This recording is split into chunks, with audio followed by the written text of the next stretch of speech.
ಇನ್ನು ಮುಂದೆ ನಿಮ್ಮ ನೆಚ್ಚಿನ ಧಾರಾವಾಹಿಗಳ ಫುಲ್ ಎಪಿಸೋಡ್ಗಳು ಸನ್ ನೆಕ್ಸ್ಟ್ ಆಪ್ನಲ್ಲಿ ಮಾತ್ರ.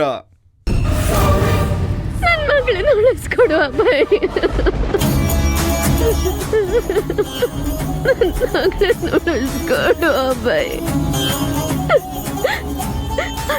ಅಭಯ್, ನನ್ನ ಮಗಳು ಇದುವರೆಗೂ ಯಾವುದಕ್ಕೂ ಇಷ್ಟೊಂದು ಹಠ ಮಾಡಿಲ್ಲ, ಯಾರನ್ನೂ ಇಷ್ಟೊಂದು ಹಚ್ಕೊಂಡಿರ್ಲಿಲ್ಲ.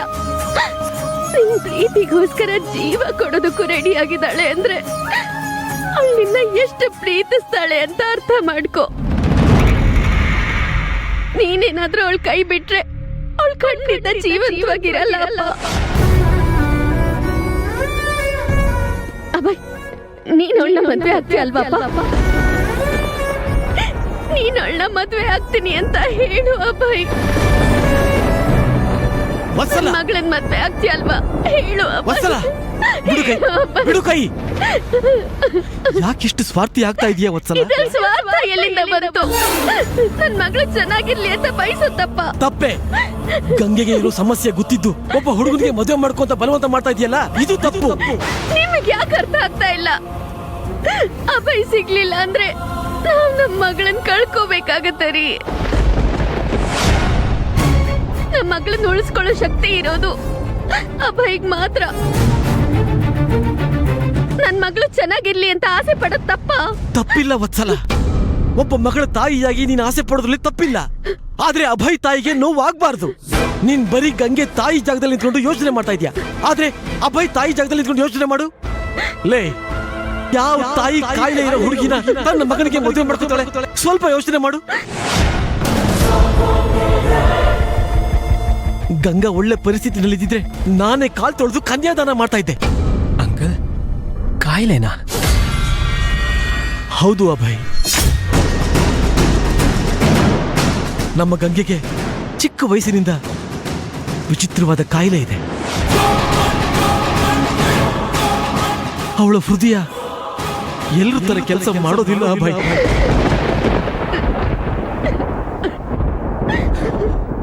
ಅವಳು ಯಾವಾಗ ಸಾಯ್ತಾಳೆ ಅಂತ ನಮ್ಗೆ ಯಾರಿಗೂ ಗೊತ್ತಿಲ್ಲ ಅಭಯ್.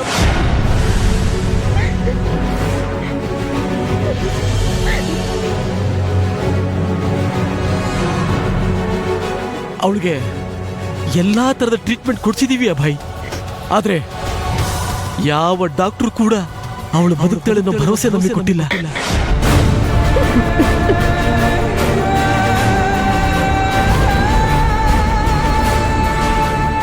ಮೊನ್ನೆ ಬೆಂಗಳೂರಿಂದ ಒಬ್ಬ ಡಾಕ್ಟರ್ ಬಂದಿದ್ರು.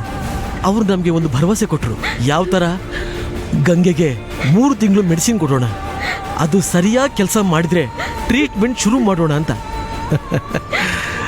ಈಗ ಆ ಟ್ರೀಟ್ಮೆಂಟ್ ಮೇಲೆ ನಮ್ಮ ಗಂಗೆ ಬದುಕು ಡಿಸೈಡ್ ಆಗುತ್ತೆ ಅಭಯ್.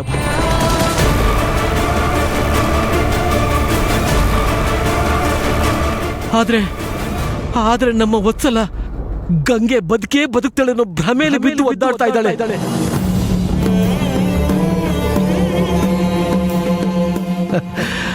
ಆದ್ರೆ ಇದು ಯಾವುದು ನಿಜ ಅಲ್ಲಪ್ಪ, ನಿಜ ಅಲ್ಲ.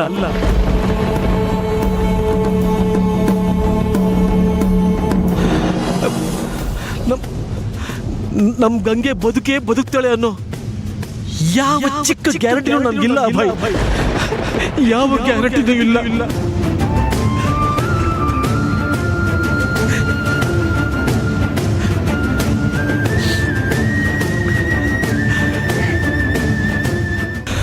ನೋಡು, ಇದೇ ಕಾರಣಕ್ಕೆ ಅಭಯ್ ನಾನ್ ನಿಮ್ಮಿಬ್ಬರ ಮಧ್ಯೆ ಬರ್ಬೇಕಾಗ್ತಿತ್ತು.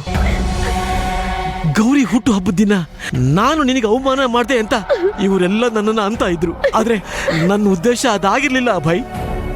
ನಿನಗೆ ಗೊತ್ತಾ, ನಮ್ಮ ಗಂಗೆ ದಿನೇ ದಿನೇ ನಿನ್ನ ಹತ್ರ ಆಗೋ ಪ್ರಯತ್ನ ಮಾಡ್ತಾ ಇದ್ಲು.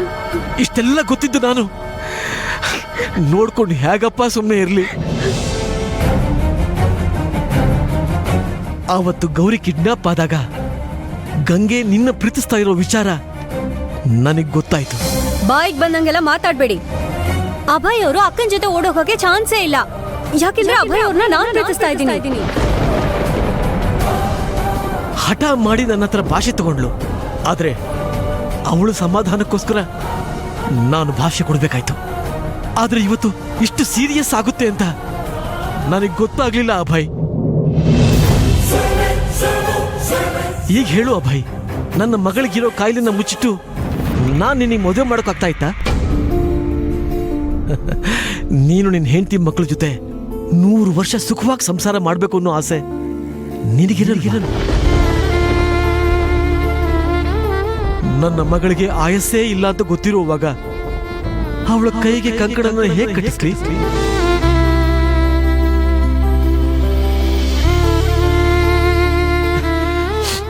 ನಿಜ ಹೇಳ ಅಭಯ್, ನನಗೆ ನಿನ್ನ ಮೇಲೆ ಎಳ್ಳಷ್ಟು ಕೋಪ ಇಲ್ಲ ಅಪ್ಪ. ನನ್ನ ಮಗಳ ಪರಿಸ್ಥಿತಿ ಚೆನ್ನಾಗಿದ್ದಿದ್ರೆ ನಾನೇ ನಿನ್ನ ಕಾಲ್ ತೊಳೆದು ಕನ್ಯಾದಾನ ಮಾಡ್ತಾ ಇದ್ದೆ. ಏನ್ ಮಾಡ್ಲಿ, ನನಗ ಆ ಭಾಗ್ಯ ಇಲ್ಲವೇ? ಅಭಯ್, ನಿನ್ ಪ್ರೀತಿ ಅವಳನ್ ಸರಿ ಮಾಡತ್ತೆ ಅನ್ನೋ ಒಂದೇ ಒಂದ್ ನಂಬಿಕೆನಪ್ಪ. ಅದು ಹೇಗಾಗುತ್ತೆ ವತ್ಸಲ? ಡಾಕ್ಟ್ರೇ 100% ಗ್ಯಾರಂಟಿ ಅಂತ ಹೇಳಿರೋ ಪೇಷಂಟ್ಗಳೇ ಬದುಕೋದಿಲ್ಲ. ಅಂಥದ್ರಲ್ಲಿ ಏನೂ ಆಗೋದಿಲ್ಲ ಅಂತ ಹೇಳಿರೋ ನಮ್ಮ ಗಂಗೆ ವಿಚಾರದಲ್ಲಿ ನೀನ್ ಹೇಗೆ ಗ್ಯಾರಂಟಿ ಇಟ್ಕೋತೀಯ? ಆ ದೇವ್ರು ನಮ್ ಜೀವನದಲ್ಲಿ ಯಾಕಿಷ್ಟ ಆಟ ಆಡ್ತಿದ್ದಾನೋ ಗೊತ್ತಿಲ್ಲ. ಮಗಳನ್ ಕೊಟ್ಟ, ಮಗಳ ಮನ್ಸಲ್ಲ ಆಸೆ ನಿಟ್ಟ. ಆದ್ರೆ ಅದನ್ನ ಅನುಭವಿಸೋದಕ್ಕೆ ನನ್ ಮಗಳಿಗೆ ಆಯಸ್ಸನ್ನೇ ಕೊಡ್ಲಿಲ್ಲ.